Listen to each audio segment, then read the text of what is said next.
Huh?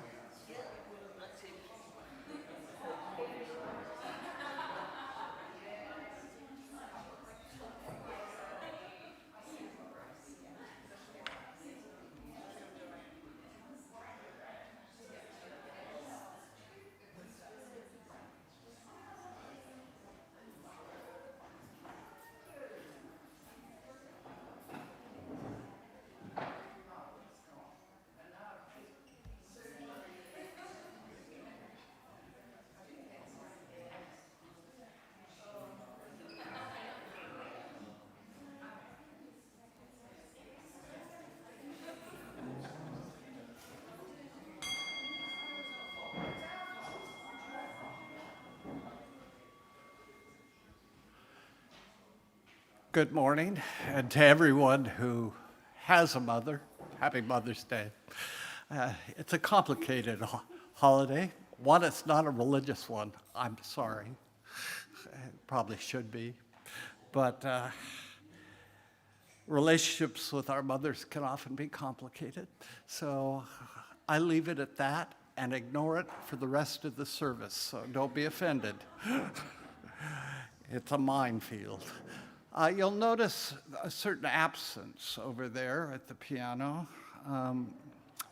Frank is ill, and he decided not to pass it on to you all. So thank him the next time he's here.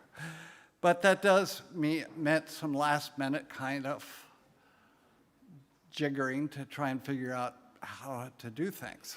So thanks. The reason that's all on is there will be places in the service that you'll either sing with YouTube or listen to YouTube to make sure you've got it. And we'll do the best we can with the technology we have.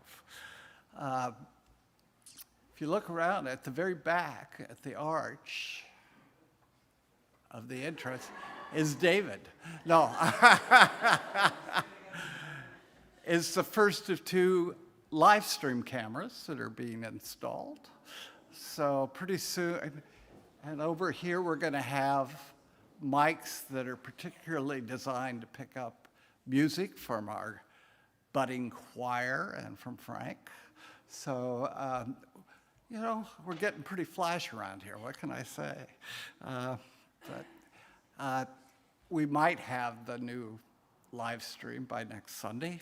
But I've been waiting 5 months, so I can wait whatever it takes. So, all that covered.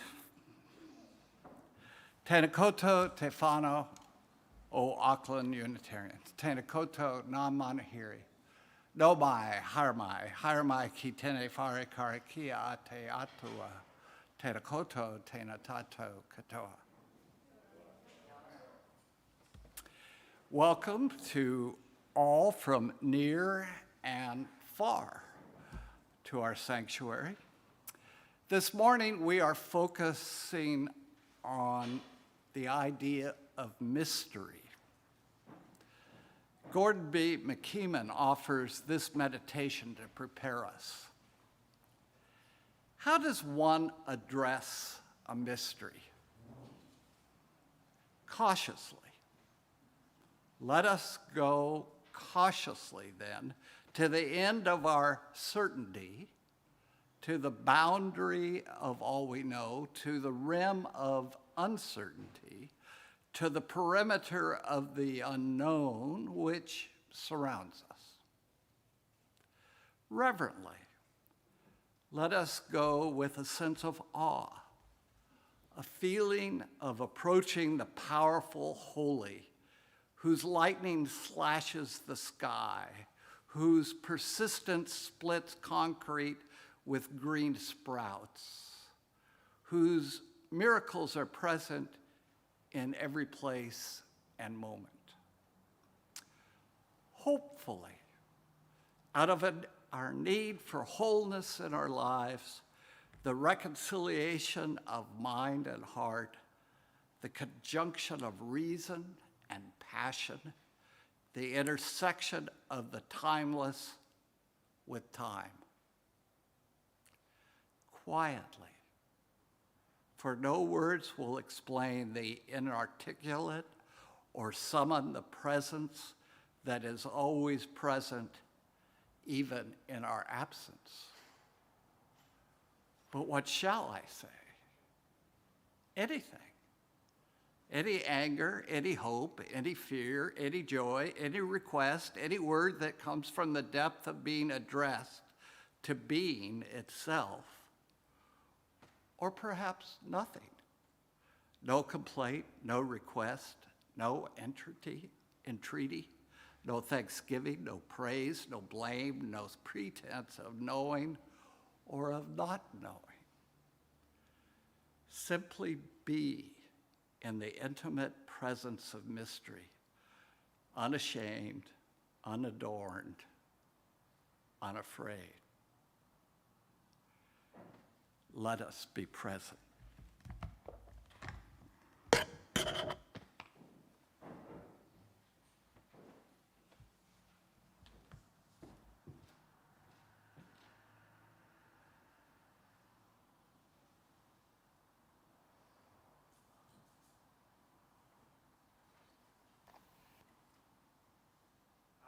Flames of fear, we rise with courage of our deepest convictions to stand for justice, inclusion, and peace.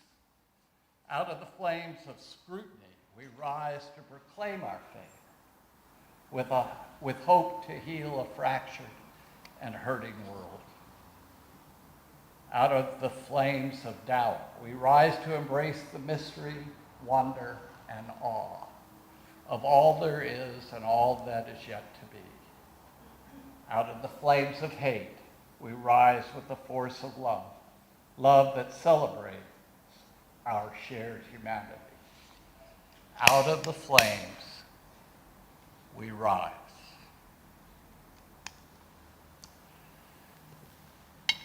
Well, you all know I'm kind of a rule breaker, and you'll notice that we're not singing Spirit of Life this morning. But we're going to sing gathered here in the mystery of the hour, okay? You all know it, but I'm going to play a short portion of it just to remind you or any visitors of the tune. And then some of our future choir members are going to help you sing it as a round, we hope.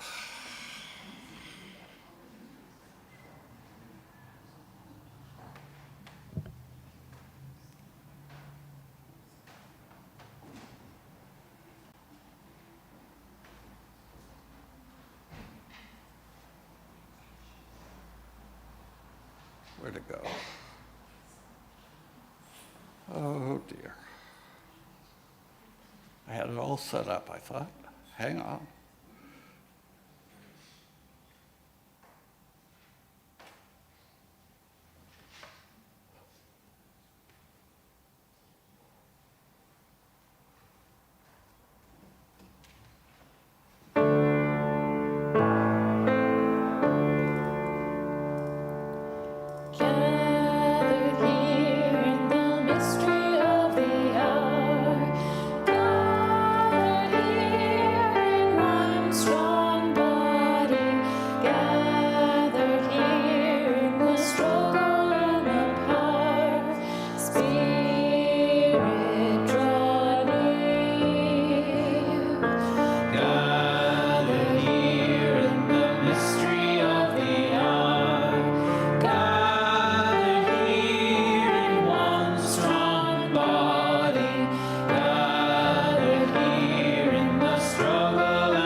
Okay. Did that all ring a bell? Okay. Those who are going to help lead, could you come stand in front? The way we're going to do it is we're all going to sing at once in unison, and then the piano side, Lynn's side, will start off, and Yas's side will start after Len's side has finished the first line. Okay? And we're doing it 3 times.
You guys are good.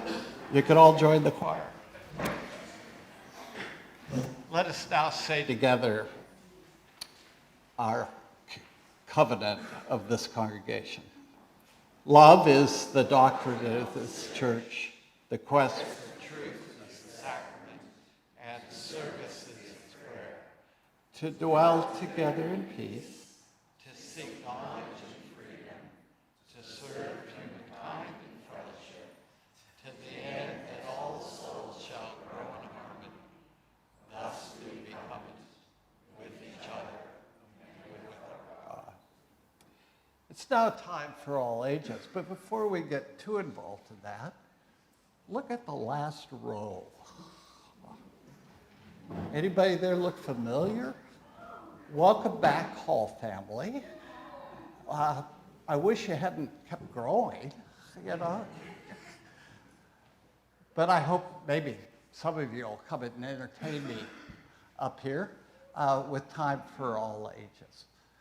For those of you who don't know, they went off to America for a while, and I think COVID brought them back.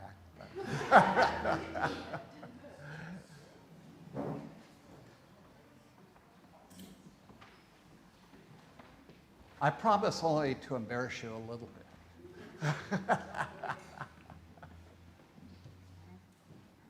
What a handsome crew.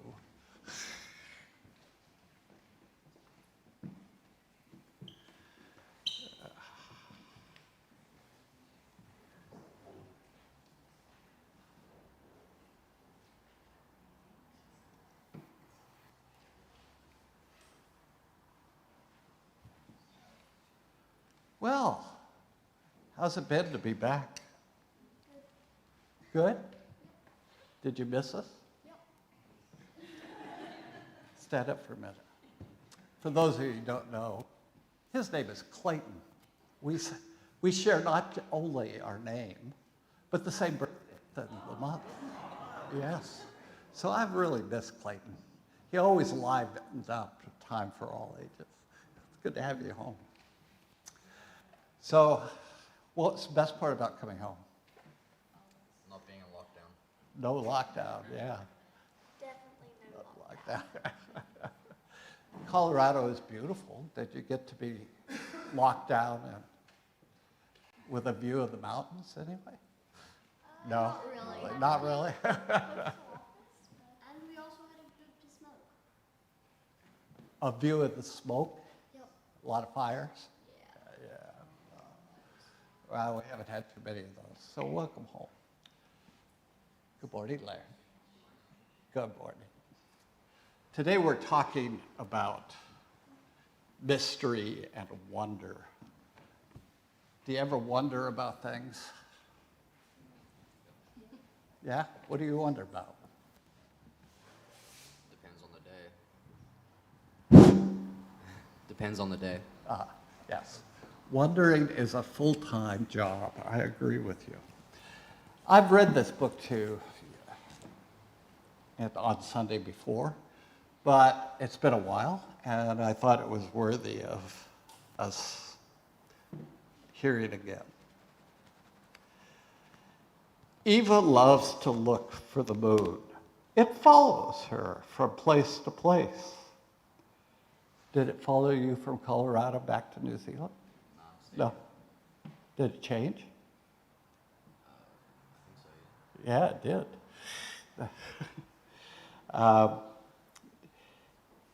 Disappearing behind trees and mountains and then appearing again someplace new. Look, Mama, there it is. The moon looks as beautiful in the sky. How do you think it follows us, Eva? Eva thinks about it, but she just can't figure it out. It's okay to say, I don't know, says her mother. When we don't know something, we get to wonder about it. I wonder if the moon and the earth are friends, said Eva. Her mother smiles. I like that idea. But Mama, how does the moon really stay close to me? There's an invisible force called gravity that pulls all things to the universe, all things in the universe together. Eva's mother explains, gravity keeps the moon close to the earth and it keeps the planets close to the sun, too. They circle around like that. Eva understands a little better, but then she starts to wonder, Mama, where does gravity come from? Good question. I don't know, Eva. Nobody really knows for sure, but when no one knows the answer to something, it's called a mystery. A mystery is something for everyone to wonder about together. How fun. Eva imagines herself wondering about gravity together with all the people in the world. Eva watches the moon disappear, like my picture, okay, behind the clouds, as she walks excited to see where it will appear next. How many grains of sand are in the whole world, Mama? I wonder about that too. There are trillions and trillions of grains of sand, but nobody knows exactly how many. Eva tries to think about all the sand in the whole world. It feels so big that I can't fit it all in my imagination. It makes me feel dizzy, like I'm falling. I know what you mean, her mother agrees, and I'm sure other people feel that way too. Eva walks down another path, looking for the moon, and a little orange butterfly appears. Then she notices there are butterflies everywhere. Mama, where did all these butterflies come from?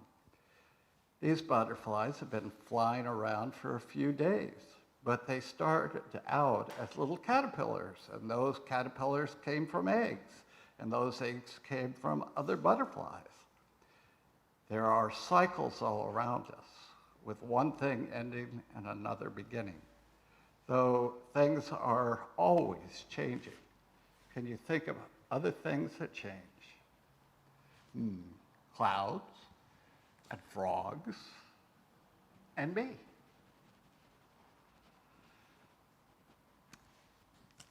So did you change when you went off to Colorado and came back? No? No. You got taller. Okay, I'm wondering about something. What day is today?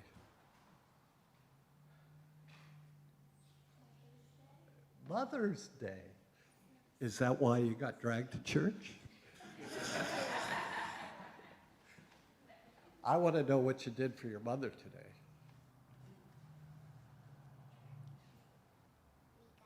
We got Mother Day's donuts. Mother Day's donuts? Not bad, not bad. How about you guys? got her different things like chocolates and flowers and that sort of thing. We also got her tea. Tea. Not bad. I was telling Rachel on the way to church that in my family, Mother's Day got banned because my sister and I competed so much with each other to be nice to my mother that she couldn't stand it and finally said, no more Mother's Days. Okay, well, normally we sing you off, but those of you who are going downstairs, we could do that a cappella. Oh, candles? Thank you. Keep me grounded. Do any of you have joys or concerns that you'd like to light a candle for? Larry's eager. Okay. No? Okay, now we'll sing you off. Go on, somebody, start us.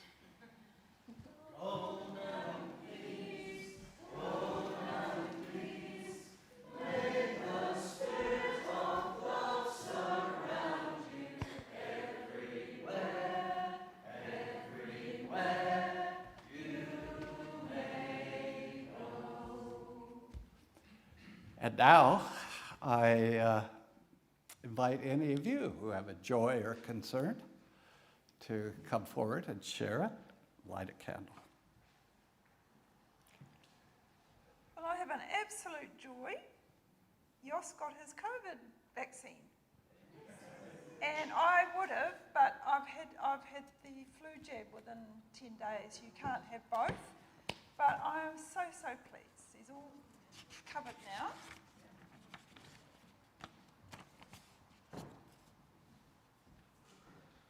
It's a race.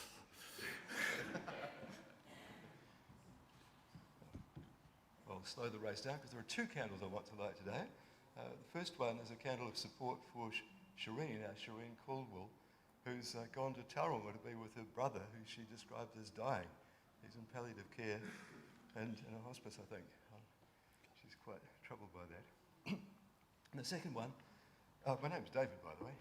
The second one is a candle of huge joy, because I think today is the Guardian's 200th birthday. And of course it was founded partly by Unitarians. I think it's absolutely marvellous to have the Guardian's old age so well celebrated. They say they're now older than almost every country in the world and almost every political party and almost every animal on the planet. And since I'm getting old, it's nice to have old age respected.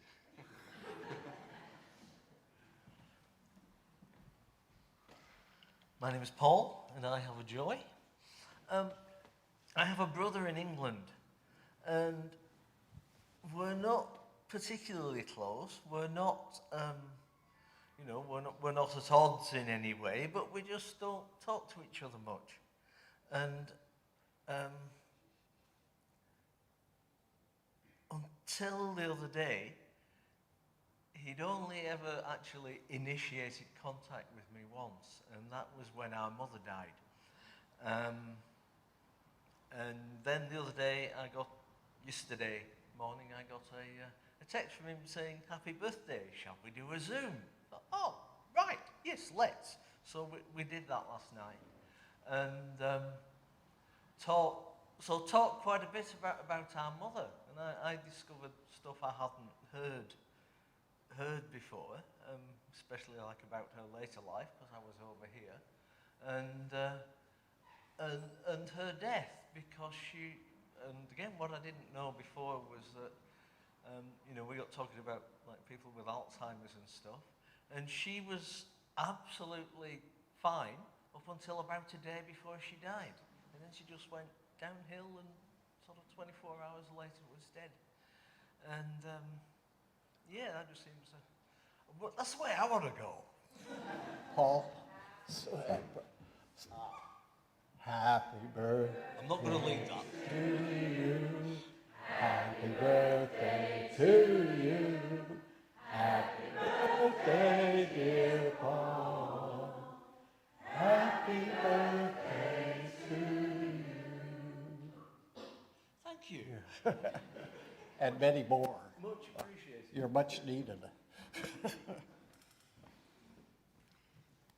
Hi, I'm Leo.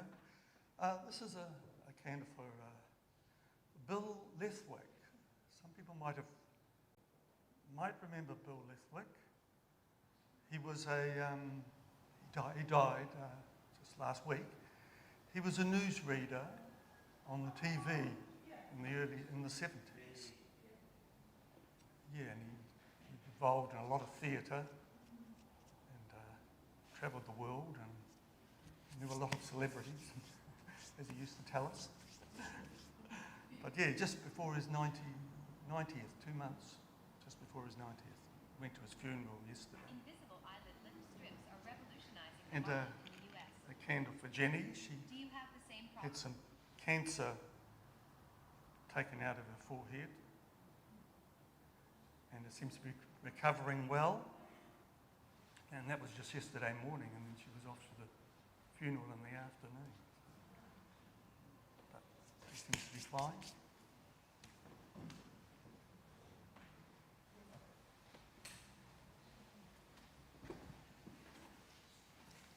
Hi, my name's Anne, and I've got a concern and a joy.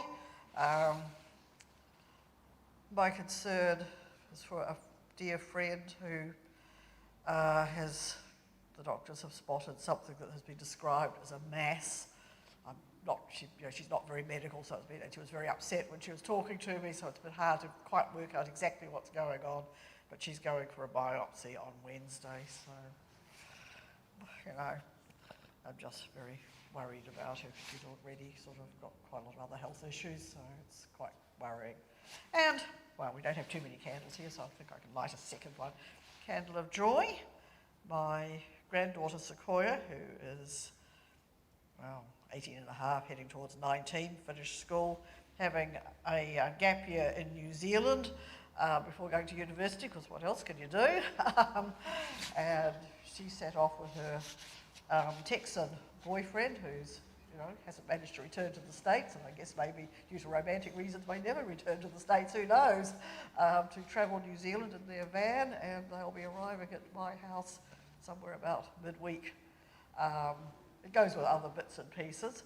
This sounds terrible, she's lost her licence, but it's not that kind of being pulled over. She's physically lost it, so the new licence has arrived in my mailbox for her to pick up. And this afternoon I'm going to where her other grandmother is staying just temporarily in Auckland before flying across for a bit of time in Australia to collect her boots that she left in Napier with other grandmother. So it's all going well this first month.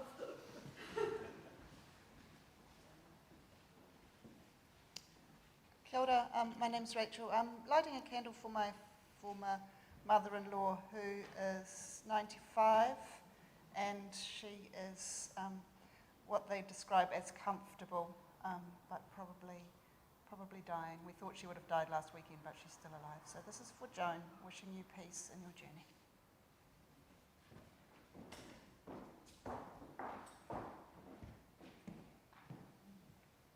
Hi, I'm Craig. And speaking of people turning 95, I light this candle in honour of Sir David Attenborough, that turns 95 today, like we say.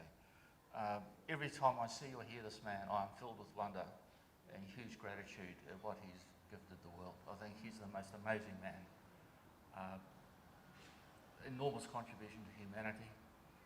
For me, the greatest Englishman that's ever lived since Winston Churchill, and in my view, one of the greatest Englishmen of all time.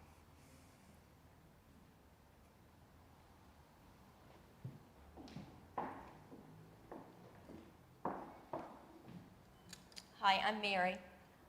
Seems to be a bit of a theme. I'm lighting this candle for my father-in-law. He turned 94 last week, and then he passed away on Friday. This has been really hard for my husband, Jonathan, who many of you know. He's very close to his father. He hasn't been able to see him for a year and a half because of COVID.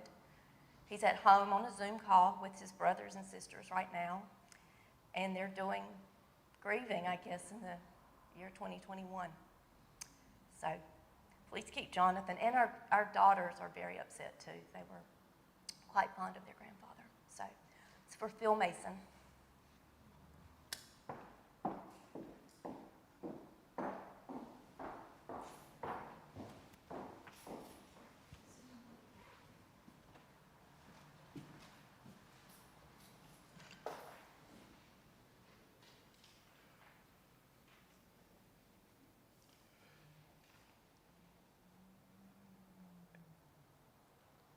I light this candle with a sense of wonder about the importance of relationships in our lives, the letting go and the welcoming.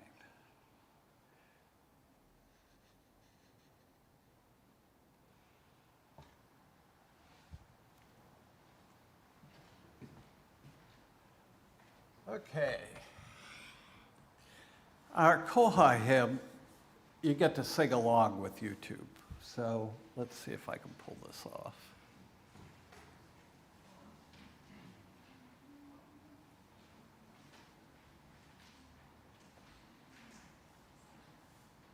Please stand to sing along.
By the second or third verse, I could hear you louder than that.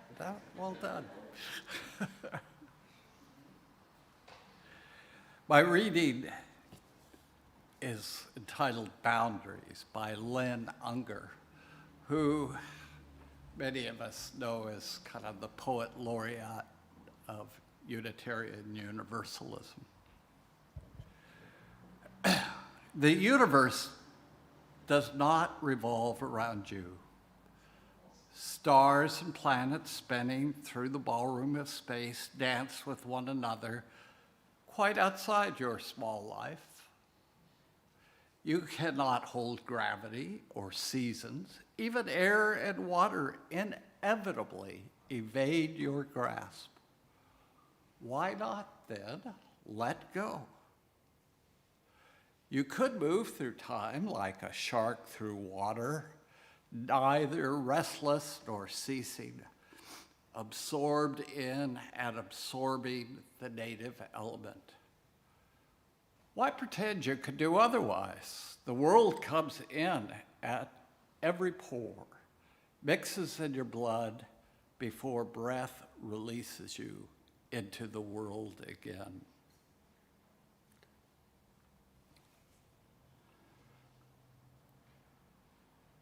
Did you think the fragile boundary of your skin could build a wall? Listen. Every molecule is humming its particular pitch. Of course, you are a symphony. Whose tune do you think the planets are singing as they dance?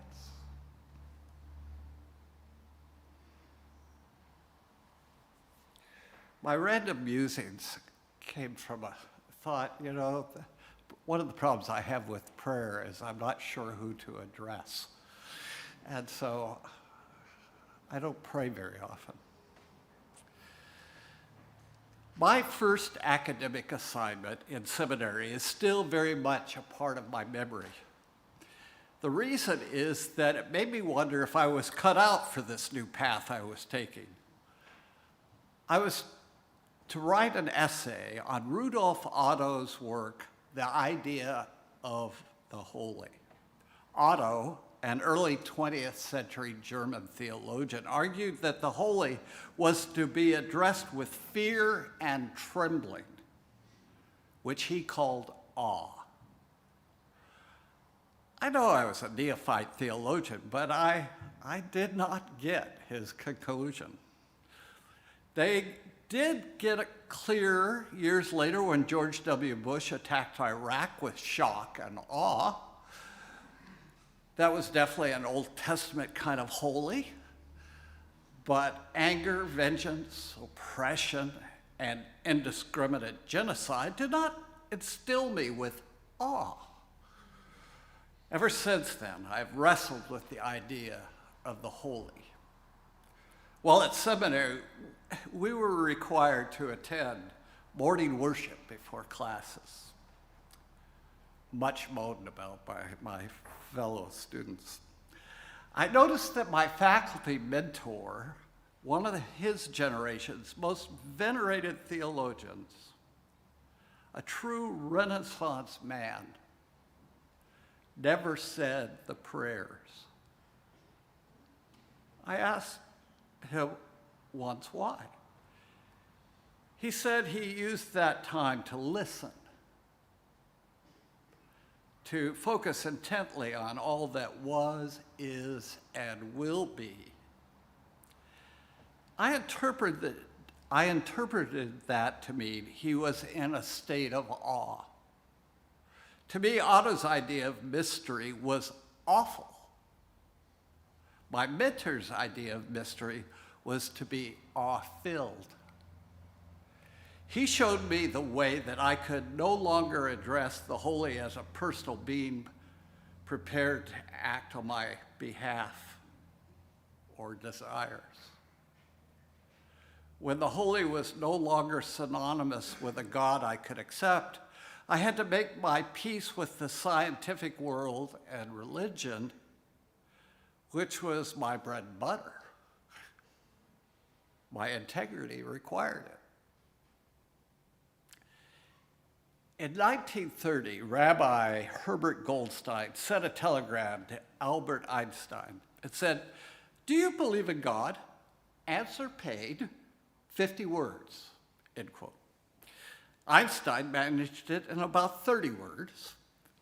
He said, I believe in Spinoza's God, who reveals himself in the orderly harmony of all that exists, not in a God who concerns himself with the fates and actions of human beings.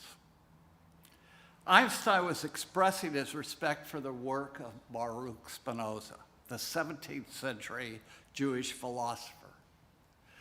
Spinoza was excommunicated by the rabbis of his time and place, was not famous in his own lifetime, but he is well regarded today for his courage, conviction, and ideas.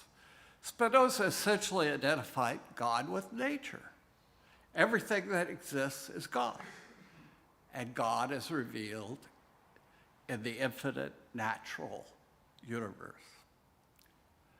Einstein, like Spinoza, recognizes the place of mystery in human life. Before the telegram from Rabbi Goldstein, Einstein had already said that the person who has lost a sense of awe and mystery is as good as dead, a snuffed out candle. Spinoza and Einstein considered themselves to be religious men. Einstein could recognize both the strengths and limitations of science. Science and religion ask different kinds of questions. When speaking of origins, for instance, the scientists ask questions of immediately preceding origins, the origins of this or that entity or form of life within the system of nature. The planets, the earth, rocks, living things. How did each arise out of something that came before? These are scientific questions. Religion asks questions about ultimate origins. What is the source and grounding of the entire universe? Should we regard this whole system as somehow sacred or holy? And if so, what is our relationship with that sacredness? Who are we and where are we going? In other words, what does it all mean? Science doesn't ask what it means, only how it works. Ask a different kind of question and you get a different kind of answer. So disagreeing about what to trust, religion or science, is a waste of time. Myths of origin of things, the Epic of Gilgamesh, the precursor to Noah's Ark, Pandora's box, the Garden of Eden, these stories were never intended to answer modern scientific questions. They were not written to answer the questions of how or when. They were written to answer the question of why. What does it mean? When people today look for scientific answers in biblical myths and parables, they are looking at a place where scientific questions were never asked. Even within religion, our questions have a cultural context. The Egyptians 4,000 years ago lived in one context and asked one set of religious questions. The Egyptians of today live in a different context and ask different religious questions from those of the ancient Egyptians. The answers are different because the religious questions that were asked in other ages and cultures were different from our religious questions today. Some questions and some answers survive the test of time better than others, but we're always asking questions in a particular time and place and situation. Hinduism, Buddhism, Judaism, Christianity, Islam, all are products of their time and place and cultural experience. In 1705, John Toland, an Irish free thinker, I think he was probably a Unitarian, coined the term pantheist to describe Spinoza's religious beliefs. A pantheist believes that God and nature are essentially one and the same. Pantheism sees the cosmos as an all-encompassing unity, understands nature to be sacred, and rejects a personal being, God. Ralph Waldo Emerson and the Transcendentalists were essentially pantheists. Most Unitarians still are today. Taoism is often understood to be a type of pantheism. The Tao Te Ching never speaks of a personal creator, God, but sees the Tao as the way of the universe. It reads, "The great Tao flows everywhere. All things are born from it, yet it doesn't create them. It pours itself into its work, yet it makes no claim. It nourishes infinite worlds, yet it doesn't hold on to them.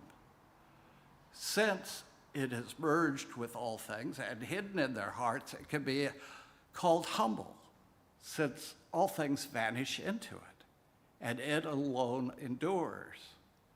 It can be called great. It isn't aware of its greatness, thus it is truly great." In other words, the Tao is so all-encompassing that every plant, creature, and human originates and lives because of it. And yet the Tao doesn't seek to dominate anyone or anything.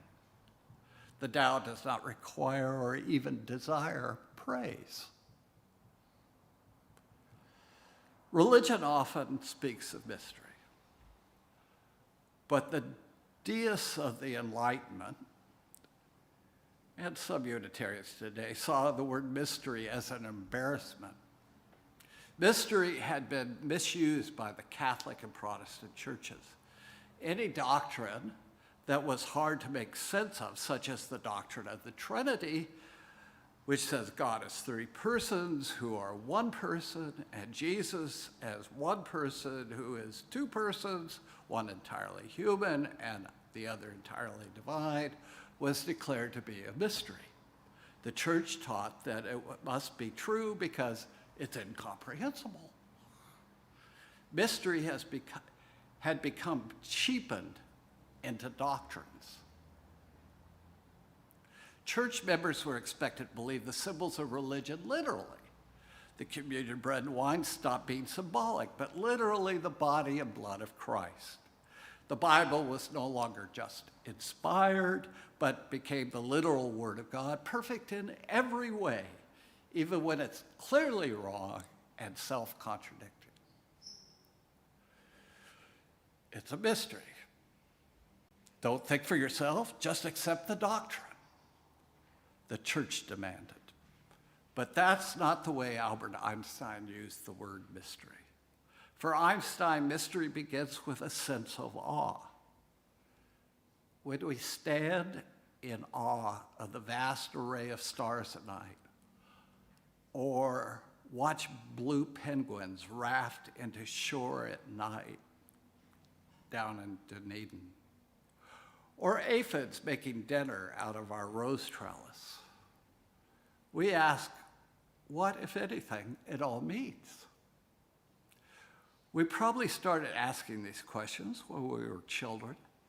Many who struggled with these questions eventually produced great art, architecture, poetry, and music, such as the Paleolithic cave paintings, the Parthenon, Bach's St. Matthew's Passion, Michelangelo's Pieta, statues of Buddha, Tibetan mandalas, and Islamic calligraphy.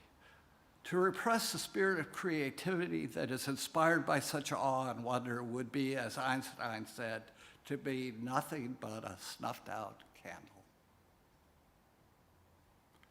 So where does that leave us? I stand in awe and wonder when I look at the night sky or watch the sunrise of Ranitoto from our bedroom window.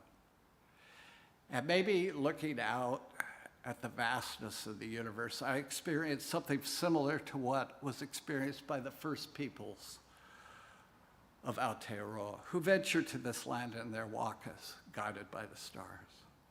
I arrived on a 747. I shared their wonder and awe and sense of mystery as well. And yet, I'm a modern person living in a scientific age. I assemble my religious faith and practice from various sources. This mixture is my own because my experience is unique to me, just as yours will be somewhat different because of your experience being unique to you. And yet, in common, we hope to keep learning and growing all our lives. Even though there may be no ultimate answers that apply to all times and places and cultures, we go on wondering and asking the questions, what does it all mean? Our answers are always provisional, never perfect or complete. That is why it is a mystery. Mature faith and religious practice never give final answers, but they lead toward the mystery. We begin with awe and wonder and move forward with faith and practice. Amen.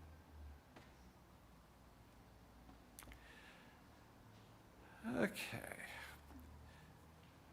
With awe and wonder, we find commitment. So we've sung this before, so you kind of know it. And we'll see how it goes today. It's called the Fire of Commitment. It's called the Fire of Commitment.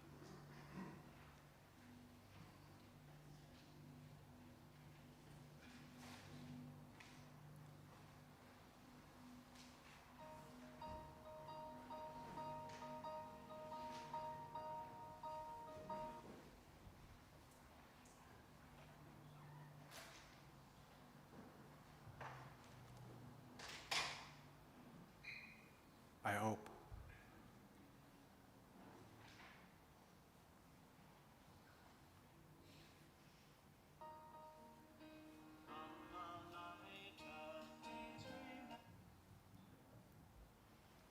Why is that coming up?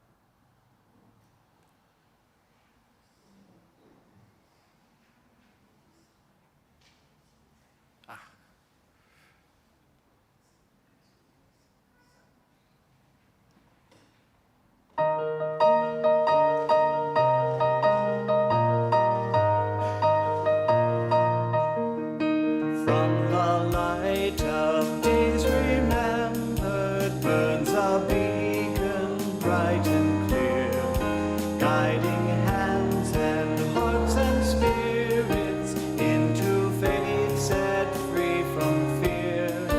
When the fire of commitment sets our mind and soul ablaze, when our hunger and our passion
Please join me in the words for extinguishing the chalice. We extinguish this flame, but not the flame, the warmth of community, or the fire of commitment. These we carry on until we are together.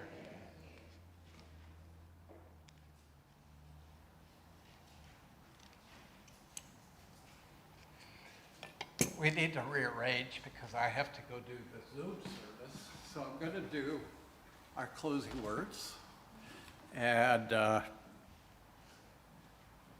then I'll let you do notices without me. And to go into your small groups, remember, keep it 6 or less, so that so the introverts have to show up, okay?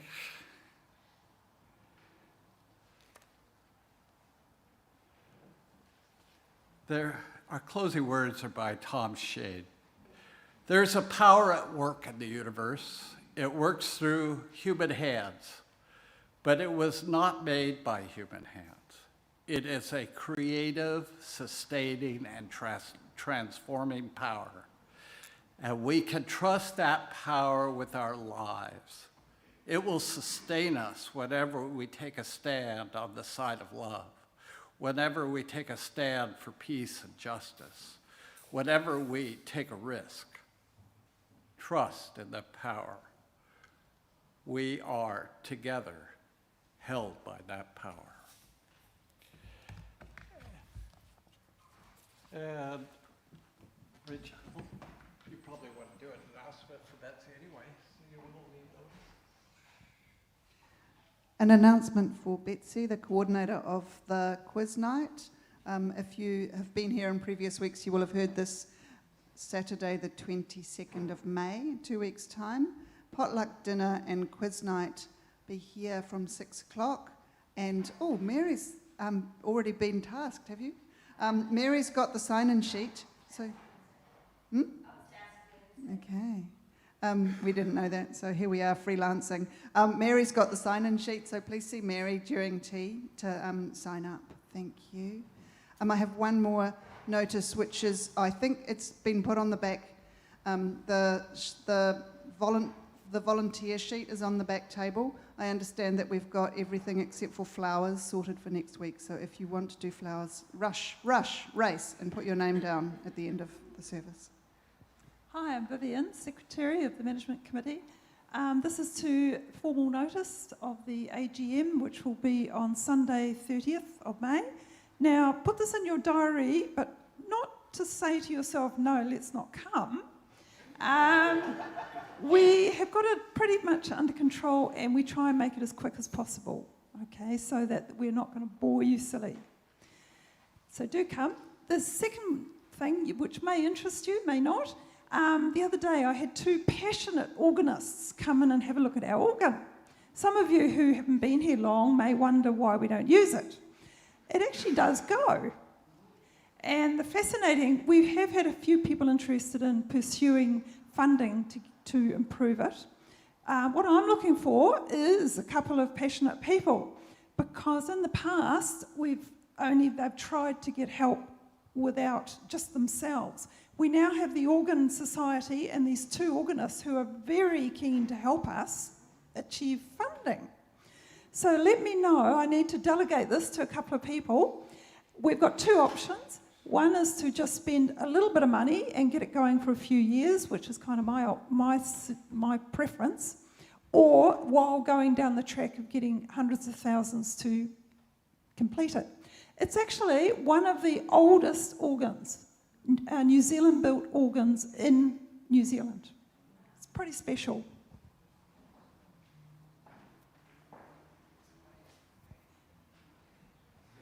Okay, just letting you know, we will be having a practice at 11:45 for the music group.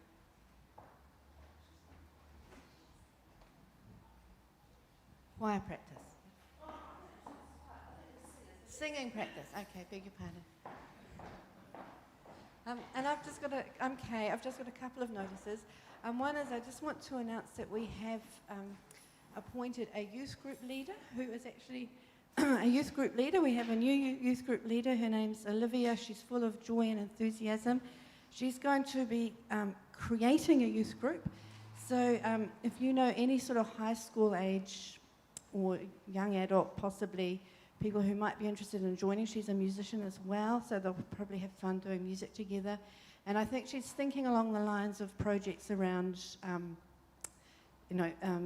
opposing climate change, saving our planet, and things that are going to appeal to our youth. So please refer anyone you know who that might suit. And also, I just want to remind everyone that there is a shop downstairs, and I don't want to go down after every service in the hope that someone might come down and buy something. So if you're interested in making a purchase, please tell me and we can go down together. Okay, thank you. I guess that's it. I've never done this before. I pronounce the service finished, and please go into your small groups.